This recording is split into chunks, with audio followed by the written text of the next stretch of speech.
Halo, selamat malam. Malam.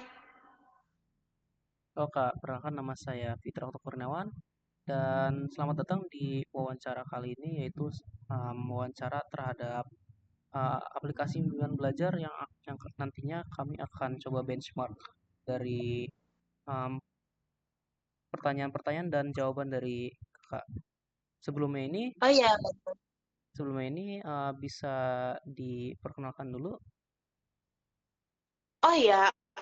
Selamat malam. Jadi saya Najla, mahasiswa Politeknik Negeri Semarang, tingkat 4 ya. Ya, gitu aja. Oke, saya akan manggil Kak Mbak Najila sekarang. Apakah itu Iya, tidak apa? silakan. Silakan, silakan. Oke. Sebelumnya apakah Mbak Najla berkenan untuk di em, direkord suaranya? Tidak apa-apa. Oke, siap. Oke, dari itu di sini saya akan menanyakan beberapa pertanyaan terkait dengan website atau aplikasi bimbingan belajar yang nanti akan kami coba benchmark ya. Iya, iya. Oke. Oke, saya harap Mbak Najla siap ya. Oke. Oke, untuk awalan pernah nggak Mbak Najla itu merasa frustasi gitu pas nggunain aplikasi bimbingan belajar gitu?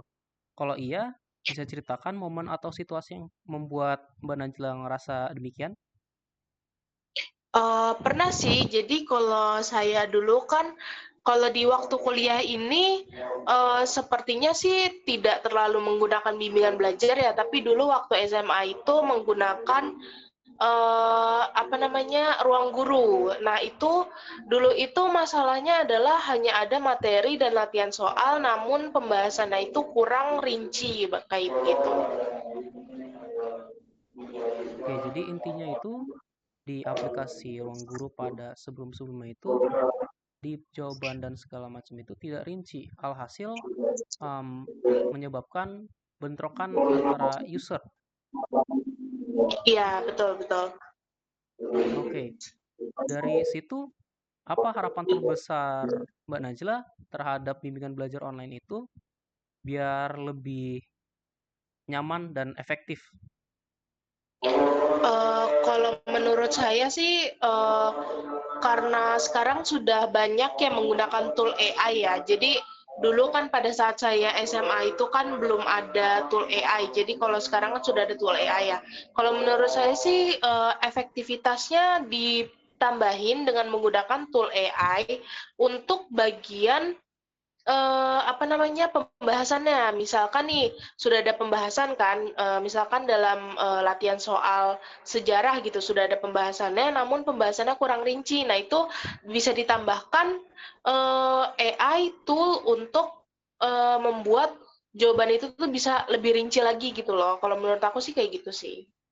Oke, jadi untuk memperbaiki dari bentrokan user yang tadi Mbak Najla bilang tadi, bisa ditambahkan integrasi fitur chatbot AI dan uh, integrasi AI untuk apa? Untuk membahas ulang gitu. Iya, betul, betul, betul. Oke, oke. Nah, dari situ Mbak Najla pernah nggak rasa ragu gitu atau batal mendaftar karena proses pendaftaran itu terlalu rumit gitu? Kalau iya, apa alasannya? Kalau saya sendiri sih jujur ya, selama kuliah ini saya pernah ikut bimbingan belajar untuk, materi skripsi ya. Nah, itu, bimbingan belajar itu tuh lumayan rumit prosesnya karena, ada banyak persyaratan yaitu, kayak kalau di skripsi itu kan bimbingannya hanya bisa, di semester 6, 7, atau 8 ya. Nah, itu tuh karena prosesnya yang rumit dan juga kayak, mereka untuk bimbingan belajar itu, kurang apa ya, kurang materinya sih kalau dari saya lihat dari reviewnya, itu tuh, saya nggak jadi daftar gitu. Karena, terlalu banyak syarat untuk apa namanya untuk mendaftarnya, lalu juga karena harganya mahal sih sebenarnya sih. Karena ya itu, jadi syarat dan juga harga. Karena kan kalau dalam konteks saya kan di mahasiswa semester akhir ya itu konteksnya di skripsi gitu. Oh, I see, I see. Jadi karena terlalu rumit gitu, jadi batal mendaftar gitu ya, atau ragu itu malahan.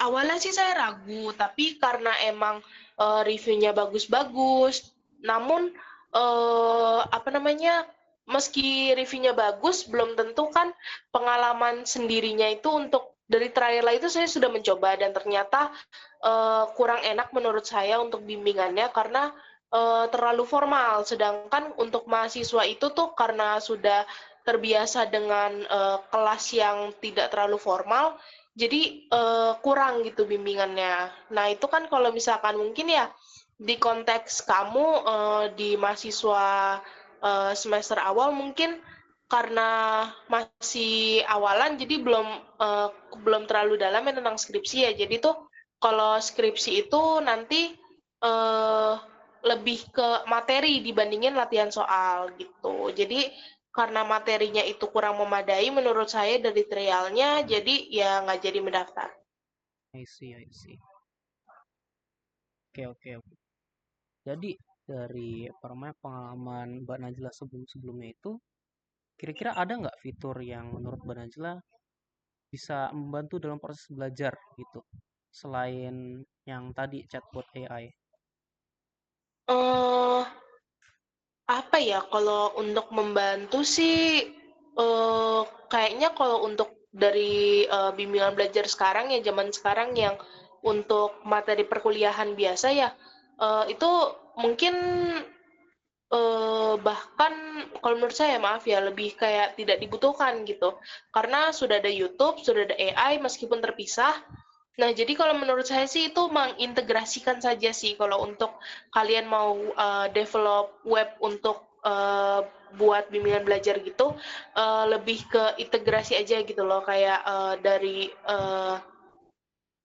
video itu nanti mungkin ada rangkuman, lalu udah habis rangkuman itu nanti ada fitur chat AI gitu. Udah gitu doang sih. Oh, oke, oke, ngerti. Jadi kita tuh bisa nambahin fitur integrasi aplikasi luar gitu untuk website kita. Jadi lebih bervariasi isinya gitu.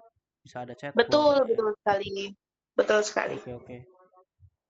Oke, ini yang pertanyaan terakhir. Selamat udah di pertanyaan terakhir. Jadi sih saya ini mau mau nanya gitu. Kalau misalnya Mbak Najli bisa ngubah atau nambahin satu hal dalam fitur dalam fitur-fitur di bimbingan belajar online, apa yang ingin Mbak Najla itu ubah atau tambahkan gitu? eh kita ambil konteks yang lain ya, misalkan kayak bimbingan belajar Duolingo ya. Ya, Duolingo itu kalau menurut saya bimbingan belajarnya untuk bahasa dia cukup kompleks dan bagus. Karena bimbingan bahasa itu tidak perlu AI dan nggak perlu chatbot, itu sudah bagus. Namun masalahnya adalah kalau mengintegrasikan fitur bimbingan belajar dengan fitur reward. Nah, karena kalau menurut saya dalam pemakaian Duolingo selama beberapa tahun ini tuh malah yang saya kejar itu tuh kayak rewardnya saja gitu loh. Kalau misalkan bimbingan belajar seperti ruang guru atau mungkin yang lain-lainnya gitu, itu kalau menggunakan fitur reward mungkin bisa untuk kayak tambahan gratis materi gitu itu bisa, tapi kalau misalkan terlalu dibuat seperti game seperti Duolingo itu fitur reward tuh menurut saya sangat amat tidak perlu gitu. Jadi kalau misalkan bimbingan belajar ya seformal-formalnya aja bimbingan belajar, isinya video, terus materi, latihan soal, pembahasan, dan juga yang tambahan tadi dari saya itu chatbot AI seperti itu. Jadi ya fitur reward-nya dihilangkan saja. I see, I see. Jadi dari dari yang bisa diubah itu kita diubahnya itu menghilangkan gamifikasi. Ya, betul. Oke. Oke, sekiranya hanya segitu saja wawancara saya ke Mbak Najla sekarang ini. Saya ucapkan terima kasih sebesar-besarnya karena Mbak Najla udah berpartisipasi dalam berkontribusi untuk benchmarking website kita. Dan selamat malam. Selamat malam. Terima kasih, Mas Okto. Sama-sama.